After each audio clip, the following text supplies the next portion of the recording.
Siempre hemos tenido la impresión de que África es un continente habitado mayoritariamente por pobres. Documentales, noticias de periódicos, noticiarios de TV, notas periodísticas, todo conspira para que tengamos el peor concepto del nivel de vida de ese continente.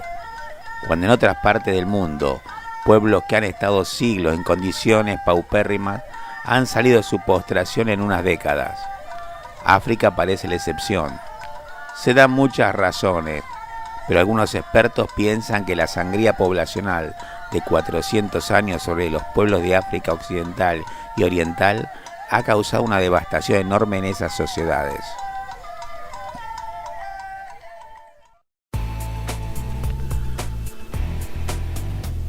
Tu donación ayuda a continuar creando buenos contenidos. Los videos que te presento conllevan horas de laboriosa edición, sin contar la investigación previa y pensar la manera de mostrarlos. Si te gusta el canal y crees que los videos son buenos, te pediría que consideres la posibilidad de hacer una donación. La cantidad la decides tú. Eso ayudaría mucho a continuar haciendo muy buenos videos de variados temas. Los enlaces los encontrarás en la descripción del video.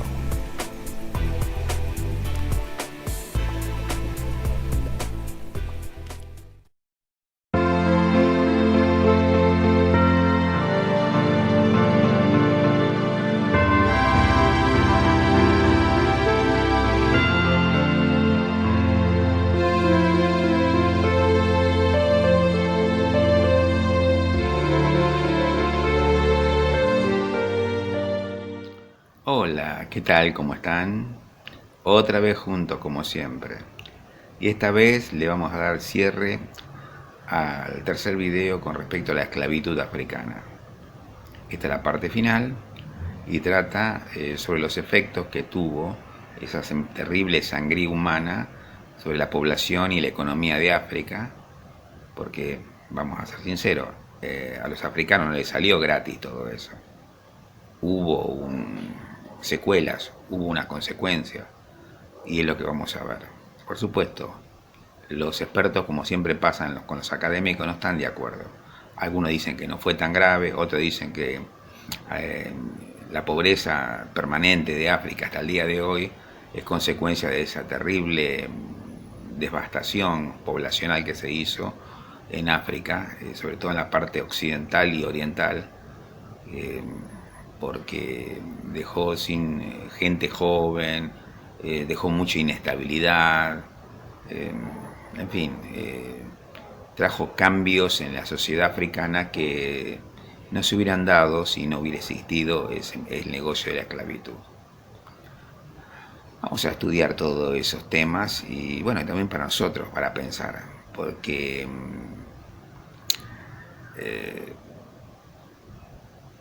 América nos toca, sobre todo en la zona de Brasil, hubo muchos esclavos. Algunos lados más, otros lados menos, pero todo en América española y portuguesa hubieron esclavos. Nos toca de cerca ese drama. Y es bueno conocer qué fue lo que pasó en África durante y después de la esclavitud. Es un drama, son 400 años de histórica sequía poblacional para todos esos pueblos. Mira, África, salvo unos pocos países, la mayoría siempre están en un estado inestable, están en un estado de pobreza extrema. Se debe a la esclavitud, se debe a otras causas. Lo veremos. Y con esto terminamos esta serie. Espero que les haya gustado y da mucho espacio para la reflexión. Y espero para ustedes, que ustedes también. Nos vemos próximamente y manténganse bien, con buen ánimo y apoyen al canal. Nos vamos a seguir viendo en otros interesantes videos. Chao.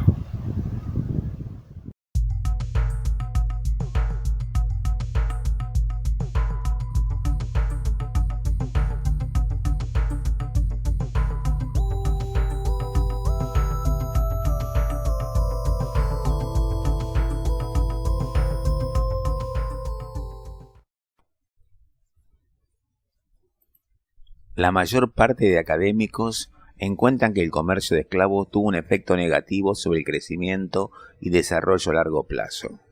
Sus consecuencias últimas fueron socavar las economías locales y la estabilidad política, ya que la fuerza laboral vital de las ciudades y pueblos era embarcada en el comercio oceánico a medida que las incursiones y guerras civiles se volvieron más habituales.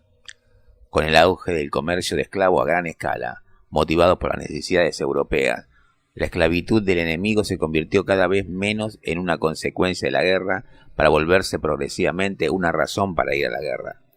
El comercio de esclavos impidió la formación de grupos étnicos importantes, provocando el fraccionamiento étnico y debilitando la formación de estructuras políticas estables. También redujo la salud mental y el desarrollo social de los pueblos africanos. Abolición. A finales del siglo XVIII, Francia fue el segundo país europeo en abolir la esclavitud en 1794. Si bien fue recuperada por Napoleón en 1802 y prohibida finalmente en 1848. En la práctica, el comercio de esclavos en África continuó durante el siglo XIX y XX, combatido por personalidades como Charles Martial Laviguerie, 1825-1892, primer arzobispo de Argel, y María Teresa Ledochowska, 1863-1922, llamada la Madre de las Misiones de África. El 9 de enero de 1902, con ocasión de la compra de la libertad de un esclavo para luego liberarlo, Carlos de Foucauld, 1858-1916, escribió a Don Martin, abad del monasterio francés de Nuestra Señora de las Nieves, una carta en la cual señaló su indignación por el tema de la esclavitud subsistente. Lo que usted dice es lo que hago de cara a los esclavos, pero dicho esto, y aliviándolos en la medida de lo posible, me parece que el deber no acaba allí, y que hace falta decir, o hacer decir a quien puede, esto no está permitido. Ay de ustedes, hipócritas, que escriben en los sellos y en todos los lugares libertad, igualdad, fraternidad, derechos del hombre, y que luego clavan el hierro del esclavo, que condenan a las galeras quienes falsifican los billetes de banco y permiten luego robar los niños a sus padres y venderlos públicamente, que castigan el robo de un pollo y permiten el robo de un hombre. De hecho, casi todos los esclavos de esta región son niños nacidos libres, arrancados con violencia por sorpresa de sus padres. Carta a Don Martin, 7 de febrero de 1902. En 1807, el Parlamento británico aprobó la ley para la abolición del comercio de esclavos, bajo la cual los capitanes de buque de esclavos podían ser severamente penados por cada esclavo transportado. Fue superada por la ley abolicionista de 1833, que libró a todos los esclavos del Imperio Británico. La abolición fue extendida al resto de Europa. En Turquía, la esclavitud se abolió en 1847. En 1820, el comercio de esclavos comenzó a castigarse en Estados Unidos con la pena de muerte. La gran transformación definitiva de las relaciones de esclavos llegó con los esfuerzos inconsistentes de emancipación a partir de la mitad del siglo XIX. A medida que las autoridades europeas comenzaron a controlar grandes partes de África interior, a partir de la década de 1870, las políticas coloniales a menudo eran confusas con el tema. Por ejemplo, incluso cuando la esclavitud fue considerada ilegal, las autoridades coloniales retornaban a los esclavos huidos a sus dueños. La esclavitud persistió en algunos países bajo el dominio colonial y en algunos casos no fue hasta la independencia. De las prácticas análogas de la esclavitud fueron transformadas significativamente. Las luchas anticoloniales en África a menudo llevaron a esclavos y ex-esclavos, junto con los dueños y ex-dueños, a luchar por la independencia. Sin embargo, esta cooperación fue de corta duración, y los partidos políticos independentistas se formaron con base en las gratificaciones de esclavos y amos. En algunas partes de África, la esclavitud y las prácticas análogas continúan hasta hoy día, y su eliminación ha demostrado ser un problema difícil para los gobiernos y la sociedad civil. Los esfuerzos realizados por los europeos contra la esclavitud y el tráfico de esclavos comenzaron a finales del siglo XVIII y tuvieron un gran impacto en la esclavitud en África. Portugal fue el primer país del continente en abolir la esclavitud en Portugal metropolitano y en la India portuguesa, con un proyecto de ley expedido el 12 de febrero de 1761, pero esto no afectó a sus colonias de Brasil y África. Francia abolió la esclavitud en 1794. Sin embargo, la esclavitud fue restablecida por Napoleón en 1802 y no se abolió definitivamente hasta 1848. Dinamarca-Noruega, en 1803, se convirtió en el primer país de Europa en poner en práctica la prohibición de la trata de esclavos. La esclavitud en sí no fue prohibida hasta el año 1848. Gran Bretaña siguió en 1807 con la aprobación del Acta de Comercio de Esclavos por el Parlamento. Esta ley impuso multas que aumentaban con el número de esclavos transportados a los capitanes de los barcos de esclavos. Gran Bretaña siguió a esto con ley de abolición de la esclavitud en 1833, que liberó a todos los esclavos del Imperio Británico.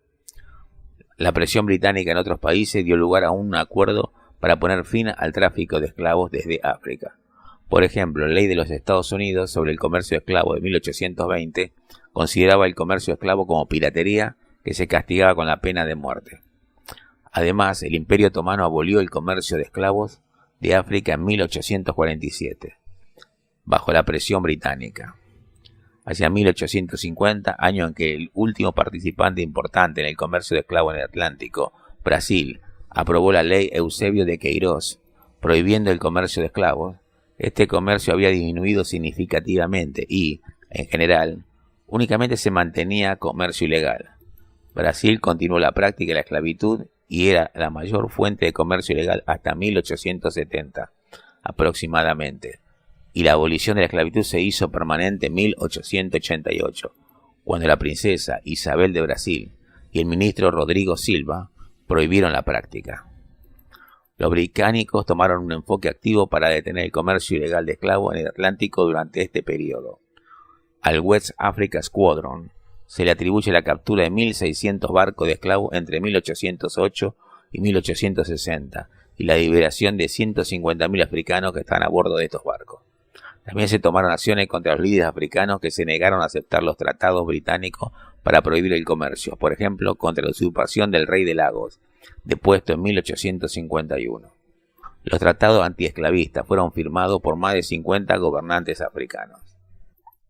Aunque la esclavitud dentro de África había sido de carácter limitado, incluso durante el auge de la trata árabe y atlántica de esclavos, esto cambió en la última mitad del siglo XIX. Patrick Manning explica que, si hay algún momento en que se puede hablar de sociedades africanas organizadas alrededor de una producción esclavista, 1850-1900 fue ese. El continuo movimiento contra la esclavitud en Europa se convirtió en una excusa y un casus belli para la conquista y colonización europea de gran parte del continente africano. Fue el tema central de la conferencia de Bruselas contra la esclavitud de 1889 a 1890. A finales del siglo XIX, el reparto de África terminó rápidamente con el continente dividido entre las potencias imperialistas europeas y un primer enfoque, pero secundario de todo régimen colonial, fue la supresión de la esclavitud y el tráfico de esclavos. En respuesta a esta presión, Etiopía abolió oficialmente la esclavitud en 1932. El sultanato de Sokoto abolió la esclavitud en 1900 y el resto de la región del Sahel en 1911. A finales de la época colonial se había logrado un éxito mayoritario en este objetivo, aunque la esclavitud seguía siendo muy activa en el África porque se ha movido gradualmente a una economía remunerada. Las naciones independientes que intentaban occidentalizarse o impresionar a Europa a veces han cultivado una imagen de supresión de la esclavitud, aunque en el caso de Egipto contrataron soldados europeos para la expedición al Nilo de Samuel White Baker. La esclavitud no ha sido erradicada en África y comúnmente aparece en los estados africanos como Chad, Etiopía, Mali, Níger y Sudán, el lugar donde la ley y el orden han colapsado. Aunque actualmente está fuera de la ley en todos los países, la esclavitud se practica en secreto en muchas partes del mundo. Se estima que hay 30 millones de víctimas de la esclavitud en todo el mundo. En Mauritania, hasta 600.000 hombres, mujeres y niños, el 20% de la población, son esclavizados, muchos de ellos utilizados en trabajos en servidumbre. La esclavitud en Mauritania fue finalmente criminalizada en agosto del 2007. Durante la Segunda Guerra Civil Sudanesa se estima que entre 14.000 y 200.000 personas fueron secuestradas y reducidas a la esclavitud. En el Níger, donde la práctica de la esclavitud fue prohibida en el 2003, un estudio encontró que casi el 8% de la población siguen siendo esclavos. Efectos demográficos. La esclavitud y el comercio de esclavos tuvieron un impacto significativo en el tamaño de la población y la distribución del género en gran parte de África. El impacto exacto de estos cambios demográficos ha sido un tema de debate importante. El comercio atlántico de esclavos se llevó a 70.000 personas por año, principalmente de la costa occidental de África, en su punto máximo a mediados de la década de 1700. El comercio árabe de esclavos supuso la captura de pueblos del interior del continente, que luego fueron enviados al exterior a través de los puertos del Mar Rojo y en otros lugares. Se alcanzó un máximo de 10.000 personas trasladadas por año por el 1600. Según Patrick Manning, el grueso de la población disminuyó en gran parte de África subsahariana como resultado de este comercio de esclavos. Esta disminución de la población en toda África occidental entre 1650 y 1850 fue exacerbada por la preferencia de los comerciantes por los esclavos masculinos. En África oriental, la trata de esclavos era multidireccional y cambiaba con el tiempo. Para satisfacer demandas de trabajo de baja categoría, los esclavos Sang capturados en el interior sur se vendían a través de puertos en la costa norte en gran número acumulativo a lo largo de los siglos. Los clientes del Valle del Nilo, Cuerno de África, Península Arábiga, Golfo Pérsico, Extremo Oriente y las islas del Océano Índico.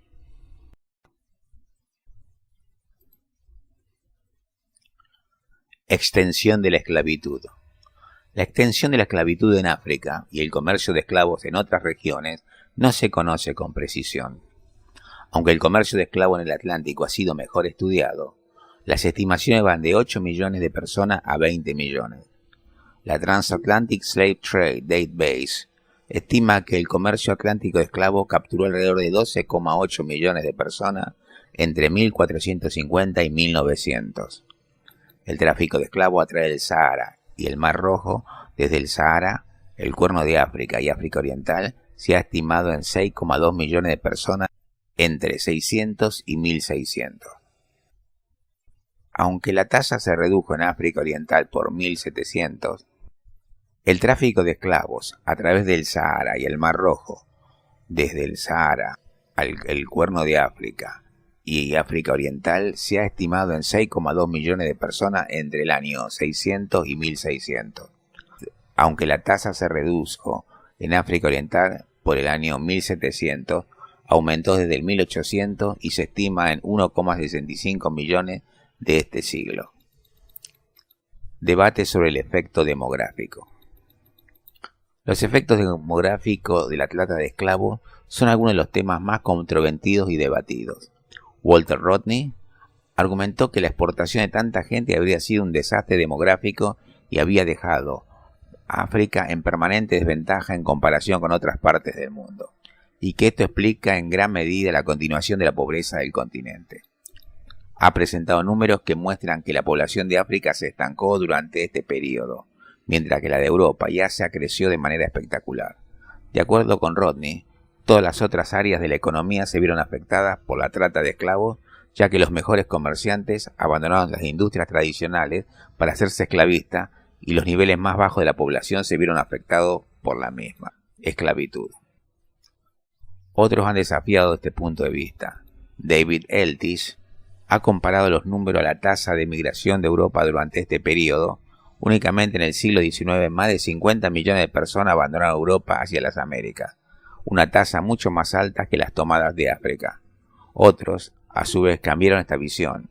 Joseph E. Inikori sostiene que la historia de la región muestra que los efectos eran aún bastante perjudiciales.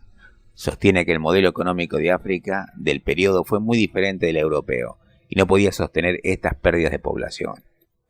La reducción de poblaciones en determinadas zonas también dieron lugar a problemas generalizados. Y Nikori también señala que casi inmediatamente después de la supresión del tráfico de esclavos, la población de África empezó a aumentar rápidamente, incluso antes de la introducción de los medicamentos modernos. Efectos sobre la economía de África. Hay un largo debate entre los analistas y académicos sobre los efectos destructivos del comercio de esclavos. A menudo se afirma que la trata de esclavos socava las economías locales y la estabilidad política para que la fuerza de trabajo vital de los pueblos se enviaran al exterior y que las redadas de esclavos y las guerras civiles se convirtieron en una cosa común. Con el surgimiento de un gran comercio de esclavos, impulsado por las necesidades europeas, esclavizar a su enemigo se convirtió menos una consecuencia de la guerra y cada vez más una razón para ir a la guerra. Se afirma que la trata de esclavos impidió la formación de grupos étnicos más grandes, provocando faccionalismos étnicos y el debilitamiento de la formación de las estructuras políticas estables en muchos lugares. También se afirma que se ha reducido la salud mental y el desarrollo social de los africanos. En contraste con estos argumentos, J. D. Paige afirma que la esclavitud no tuvo un efecto totalmente desastroso en las sociedades de África. Los esclavos eran un producto caro, y los comerciantes recibieron una gran cantidad a cambio de cada persona esclavizada. En el punto álgido de la trata, cientos de miles de fusiles, grandes cantidades de tela, pólvora y metales fueron enviados a Guinea. La mayor parte de este dinero se gastó en armas de fuego de fabricación británica de muy mala calidad y el alcohol de graduación industrial. El comercio con Europa, en el auge del comercio de esclavos, también incluía importantes exportaciones de oro y marfil, que era de unos 3,5 millones de libras esterlinas por año. Por el contrario, el comercio del Reino Unido, la superpotencia económica de la época, fue de alrededor de 14 millones de libras por año, mientras este mismo periodo, a finales del siglo XVIII, como ha señalado Patrick Manning, la gran mayoría de los artículos intercambiados por esclavos eran como bienes de lujo. Los textiles, minerales de hierro, moneda y sal fueron algunos de los productos más importantes importados como resultado del tráfico de esclavos, y estos bienes se extendieron dentro de toda la sociedad elevando el nivel de vida general. Efectos sobre la economía de Europa. Eric Eustace Williams ha escrito sobre la contribución de los africanos en base a las ganancias del tráfico de esclavos y la esclavitud, con el argumento de que el empleo de estos beneficios se utilizaron para ayudar a financiar la industrialización de Gran Bretaña. Sostiene que la esclavitud de los africanos era un elemento esencial de la revolución industrial y que la riqueza europea fue, en parte, resultado de la esclavitud, pero que en el momento de su abolición había perdido su rentabilidad y estaba en el interés económico de Gran Bretaña prohibirla. Joseph Inicori ha escrito que el comercio británico de esclavos era más rentable que los críticos de Williams creen. Otros investigadores e historiadores se han opuesto firmemente lo que ha llegado a ser conocida como la tesis Williams en el Monk Academic. David Richardson ha llegado a la conclusión de que los beneficios del tráfico de esclavos ascendieron a menos del 1% de la inversión nacional de Gran Bretaña. El historiador económico Stanley Engerman encuentra que incluso sin restar los costes asociados a la trata de esclavos, por ejemplo, gastos de envío, la mortalidad de esclavos, la mortalidad de los blancos en África, los gastos de defensa o la reinversión de las ganancias en el comercio de esclavos, los beneficios totales del tráfico de esclavos y de las plantaciones de las Indias occidentales ascendieron a menos del 5% de la economía británica durante cualquier año de la Revolución Industrial. El historiador Richard Pares, en un artículo escrito antes del libro de Williams, descarta la influencia de la riqueza generada a partir de las plantaciones de la India occidentales sobre la financiación de la Revolución Industrial, con indicación de que cualquiera que sea el flujo sustancial de la inversión de las ganancias de las Indias occidentales en la industria, no se produjo después de la emancipación. Findlay y O'Rourke señalaron que la cifra presentada por O'Brien, 1982, para apoyar su afirmación de que la periferia era periférica, sugieren lo contrario, con beneficios procedentes de la periferia en 1784-1786 de 5.660.000 libras, cuando había 10,30 millones libras de inversión bruta total en la economía británica y proporciones similares para 1824-1826. Señalan que menospreciar la importancia de los beneficios de la esclavitud de seres humanos, porque era una pequeña proporción del ingreso nacional, podía ser utilizado para argumentar que no hubo revolución industrial, ya que la industria moderna proporciona nada más que un pequeño porcentaje de la renta nacional y que es un error suponer que pequeño tamaño es lo mismo que poca importancia. Findlay y O'Rourke también señalan que la participación de los productos de exportación estadounidense que producían los seres humanos esclavizados pasó del 54% entre el 1501 y 1550 al 82,5% entre 1761 y 1780. Seymour Drescher y Robert Anstey sostienen que la trata de esclavos siguió siendo rentable hasta el final, debido a las innovaciones en la agricultura, y que la reforma moral, no el incentivo económico, fue el principal responsable de la abolición. Un debate similar ha tenido lugar entre las naciones europeas. El comercio de esclavos francés, se argumenta, era más rentable que las inversiones nacionales alternativas y probablemente alentó la acumulación de capital antes de la Revolución Industrial y las guerras napoleónicas. Racismo. Hay indicios de que los esclavistas africanos de Egipto en la Edad Media veían a los negros y a los cristianos africanos como más fácil presa que a otros africanos. Maulana Karenga establece que los efectos del tráfico atlántico de esclavos en los cautivos africanos era la moralmente monstruosa destrucción de la posibilidad humana que implicaba la redefinición de la humanidad africana en el mundo, envenenando el pasado, las relaciones presentes y futuras con otros que únicamente conocemos nosotros a través de estereotipos y por lo tanto daña las relaciones verdaderamente humanas entre las personas de hoy en día.